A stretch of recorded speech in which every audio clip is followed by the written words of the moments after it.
So that's your first pick. Yeah. The version we listened to was performed by Christian Zimmerman, white guy. Very appropriate that he's playing a Chopin or Chopin piece. You know what I mean? You know, I'm joking. Most of all this music, by the way, you know, I don't know, made by white people. yeah. No, nothing wrong with that. Nothing bad. Nothing good. Necessarily great about that either. I mean, I would say there's plenty great about that. Yeah. It's like what we're talking about here is Western civilization. the music of Western civilization. Yeah. And It's okay to be white, guys. Yeah, Western civilization is built by white people. Yeah. Big whoop. Yeah.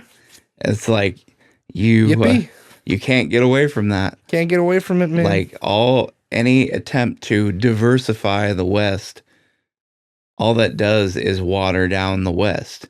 And, you know, it kind of goes back to the conversation of, like, America, you know? Like, we'll get into it when it comes to my turn, but with Western civilization in general, the West is best for a reason. Not because it's white, necessarily. I mean, it's a factor. It's a factor for sure. But it's the idea of Western civilization, I would say. And the implementation of Western civilization. The West is best. The West is best for us. Yes. For Westerners. Westerners, yes. And but that's the thing is the reason why it's the best for us is because we're white. True. Hey, you're not wrong. The West was built by white people. Yeah. For white people. And that's where I was getting to. It's okay to be proud of your heritage. Like, it's okay to be proud of, yeah, sure, whatever. If you're another race, yeah, you can be proud of that. But I think for all races, it doesn't matter. Like, with the white people, let the white people be proud of their heritage, man. Be proud of the people that immigrated over here from Europe and made America, and made it great. And is keeping making it great, and as well as making great Western culture as well. Yeah. So the thing about so the thing about David's got some white people. That is the thing. Thing about white people. Whitest kids you know. So anyway, so sorry, I'm trying to derail you. You really did. I was gonna say something and I got thrown off. How white are you? So the West was built by white people for white people. And basically, you can't. The reason why Western countries value the things that they do is because of the people that make up those nations, and their values. Yeah, so the thing is you can't, like, the values of Western nations aren't just like abstract principles that are just, you know, that like are imbued into your soul the moment you set foot on the soil of a Western country.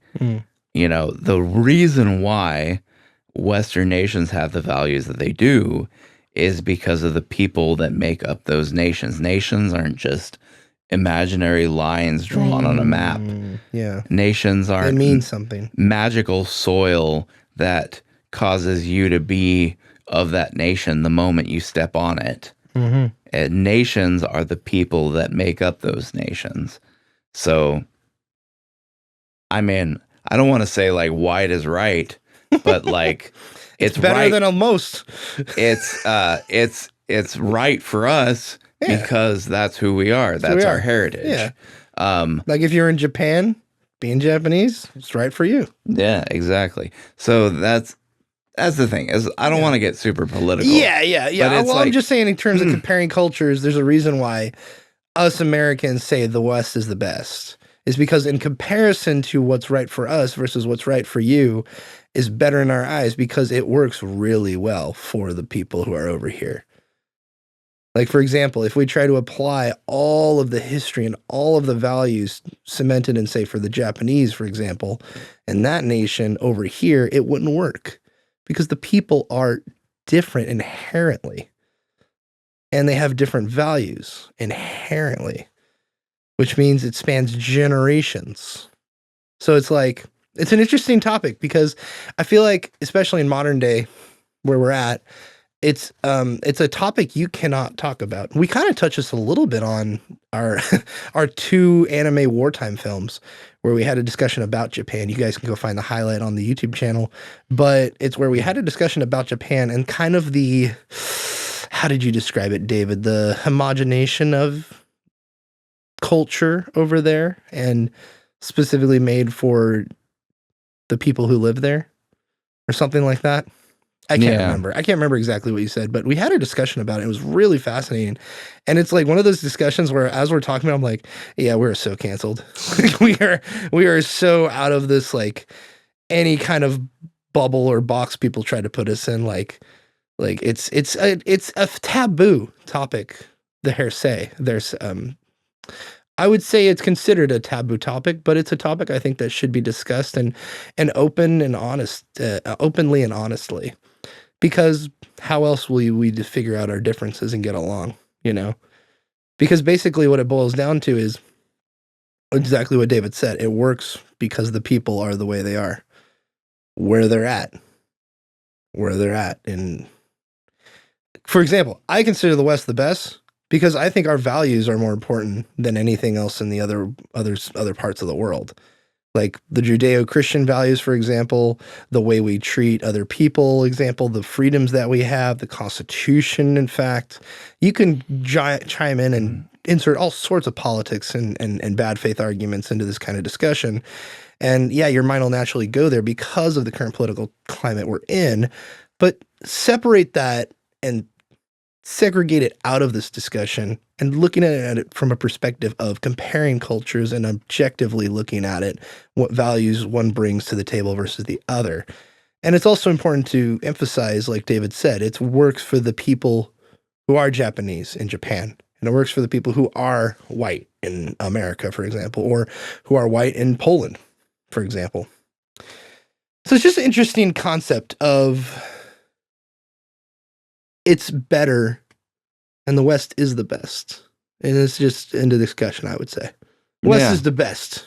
Let's be real here. I mean, obviously, other nations, other cultures want to live different ways. Which is totally fine. And it kind of like flies in the face of modern thinking. Mm-hmm. Modern thinking says that everyone's exactly the same and that these values that we have are just hypothetical values in the universe that anyone can just grab onto when they come over here. Yeah. And I think... Well, I think... as much as I would say, as much as I would, you know, as much as I want to be open to the idea that anyone can just come over here and live as an American, because just I'm an American, so that's my experience, so I'm going to go with that. Yeah. As much as I would love the idea of just anyone could come over here from anywhere and just be an American, in practice, it doesn't really work that way. In practice, what happens is people come over here and they bring their home country with them. Yeah, and their heritage. And, you know, we're kind of unique among Western nations. Yeah.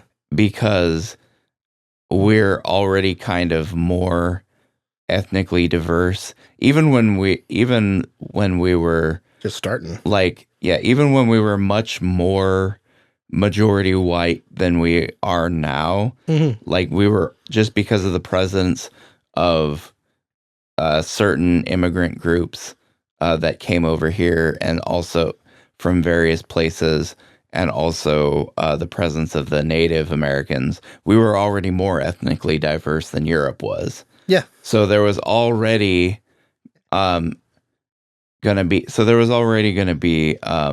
more racial tension over here Yeah. than there was in Europe. Yeah, when you get people with different heritage and cultures and try to half assimilate or fully assimilate to what America is, there are going to be problems. There's going to be clashes. There's going to be racial tension. Yeah, It just makes a lot of sense.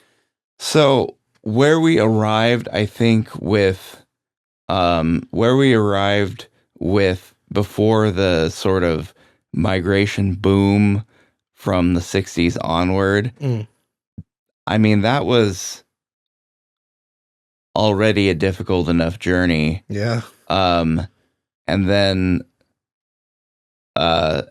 finally in the 60s they removed the racial quotas for immigration and opened the floodgates, basically. And what I've seen is America has become less America. It hasn't become a more diverse and exciting America. It's become less of an America. It's become less American. Yeah. It's well, kind of. People have come over here and they've essentially set up like parallel societies. Yep. And I think that, and I'm not saying, and before I say this, I'm not saying that you should take out those parallel societies, but what I am saying is those who fail to assimilate or integrate into American society as Americans specifically, you're kind of pushing away the cart and the horse in a different direction, but it will inevitably push through you if you try. In the sense of like, you live in America, you are an American, be an American. Like if I'm a guy, white dude, beardy, nerdy, American, go over to Japan and try to live like I do here, it's not going to work. I'm going to have to get comfortable with certain things over there and to get used to certain rules over there and certain cultural standards over there. Because if I'm choosing to live there the rest of my life, for example, I am just going to be pushing against a thing that is inevitably going to just run me over. Yeah, and unfortunately, I think there's limits to how much people can assimilate. Yeah, totally. Yeah. And there's nothing wrong with, I'm not saying don't bring your pizza over here. You know, like if you're an Italian guy and you're making pizza, which was made in America, by the way, and you're going to make your pizza, make your pizza. I want that food from that culture. That sounds great. Share that with us. But it doesn't mean you gotta, I don't know. I don't know how to describe it. Like the food's fine, but I'm trying to think of what else. This is the thing. Yeah. This is the thing. This is a very interesting topic, by the way. Culture is always downstream from the people in that make up the nation. Yeah. So like you can get a degree of assimilation, but for assimilation to work, there has to be a dominant culture for other groups to assimilate into. Yes. So we as Americans were sold the idea of the melting pot. Yeah. But unfortunately, it's way more nuanced. What we're getting is more of a chunky salad. Chunky salad. You know, so it's expound upon that. So in a salad, you have distinct chunks of different things, and this is closer to what the modern ethnic and cultural landscape of the United States is. You have like different sort of chunks of various ethnicities that live in different areas and have their own culture, their own distinct way of doing things, and they just sort of, this chunk of this culture occupies this space, this chunk of this culture occupies this space, and so on and so forth. So what you have in America is not other cultures melting into the dominant culture. You have other cultures existing in fragments alongside the dominant culture. And if you keep going in that direction, what you get is uh, the nation at some point ceases to be the nation that it was and turns into a different nation. Huh. Like, I'll give you an example. Mexico. So Mexico is the way it is because of the cultural dominance of mixed race people. So even before the British came over here, the Spaniards colonized Central and South America and little bits of North America as well. And they ended up everywhere, but in Mexico specifically, they ended up mixing the Spaniards who came over, mixing with the native population in large numbers. And pretty soon, what happened, these mixed race people began to outnumber those who were either purely native or purely Spaniards. And the culture and the nation became defined by this group of mixed race people. So when like modern Mexicans are descendants of cultural mixing, of racial and cultural mixing. So like Mexico is Mexico because of that unique heritage of native and Spaniard people mixing together. And eventually those mixed people became the dominant culture, the dominant people group in the nation, and that's why the nation of Mexico is the nation of Mexico and not something else. So there's only so much demographic change that can happen before a nation ceases to be what it was before and starts to become another nation. So that's the thing is, I don't want to, like, I don't have anything against, anyone from other races or other cultures or other nations, but it's like, I want America to remain America. Yeah. And no amount of, oh, America is for everybody, and America is just a set of abstract values that anyone can grab a hold of. America has magic soil that just because you happen to pop out of the womb on it magically makes you American. Yeah. Like, those are things that naive people came up with and are proving not to be true. There you go. Yeah. And the thing with this is, it's really interesting because I'm trying to remember where I was going to go with this. Oh, that was it.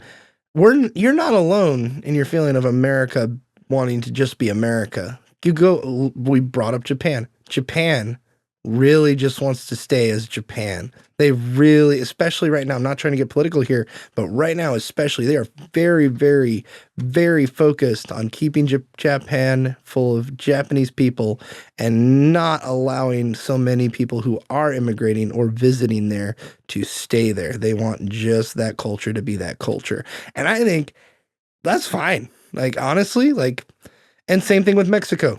They're the same exact way. And same thing there's a lot of people in Britain, especially, that just want British people to be British, and that's it. Same thing with Ireland. Same thing with a lot of countries out there. They just want their culture to be their culture. We're cool with visitors. We're cool with people staying here for a little while. But if you're not willing to assimilate into the culture and change your ways, then you're going to be met with resistance, not of a forceful or violent nature, but of a certain nature where there is resistance to your lack of assimilation.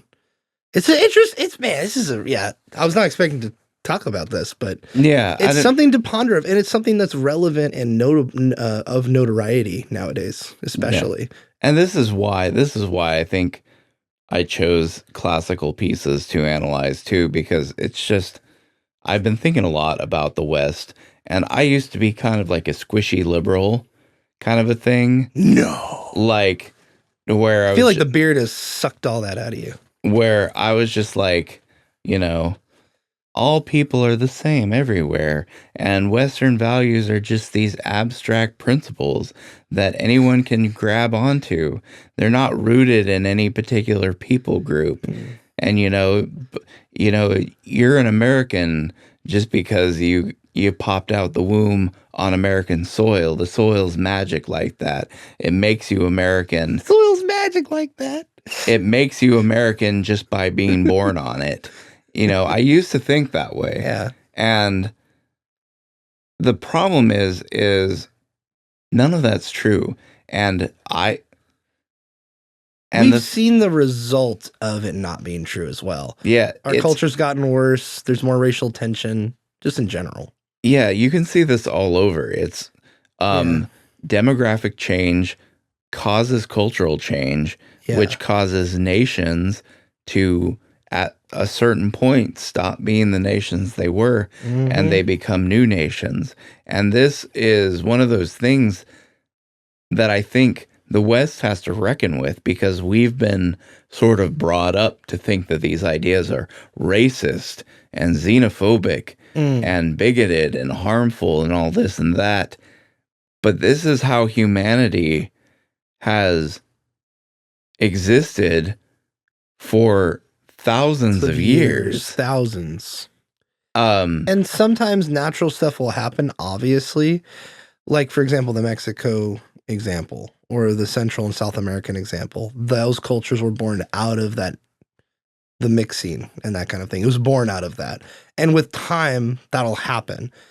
But people want to prevent something like that happening in other countries that have already been proven, like, hey, this works here. We're going to keep it this way.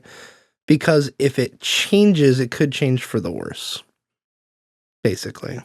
But anyway, continue on. Yeah, so those things, like the idea of nations are the people that make up the nations has been true for as long as humanity has existed. And like ethnic differences are ordained by God. Like that's something that we don't really talk about very much, because in Christianity is sort of the great unifier. There is, Paul writes, there is no Jew, there's no Greek, there's no male, no female, no slave, no free, no Scythian, no barbarian. It being in Christ, where all who are in Christ are one in Christ. So Christianity is the great unifier. But that fact sometimes obscures the fact that ethnic differences aren't actually a bad thing, that God actually ordained it to be so, because we were all unified as one human race when we were building Babel. And then God scattered people according to their different languages. And from that scattering based on language is where the nations of the earth came from. So the reason why we have different nations of people on this earth is because God made us that way. He saw us how we were unified, said, that's dangerous. That's dangerous for a fallen people to be that unified. And so he broke us apart into different nations. And that's the thing, is Christ is the great unifier. But that union only works for regenerated people. That doesn't work for unbelievers. You can't take those same principles of everyone's one and apply that to the secular world. It just doesn't work. That's a really good point. I never thought of it that way. Because there is definitely, and we've talked about it on the podcast before, but there's definitely things you see in this world where people are trying to, unify, unity, become one, that kind of thing. But it has the worst intentions possible in the guise of we're all one together and that's our strength. You know what I mean? Yeah, and that's But it's like it's backwards versus the intended design, yeah. which is The with God. one thing too is the voices strongly calling for, you know, all peoples to be one and borders to disappear and nations and ethnicities to to blend together. There, But under what goal? yeah, you voices calling for that are calling for that because they want to be in charge Yeah. of a new unified world. They want to control people. They want to remake humanity in their own vision Mm. so that they can rule over us. Yeah. And there's also the factor of if it worked in Babel, why can't it work again? And I like how you described it, is God said, yes, this is a little too much for a fallen people.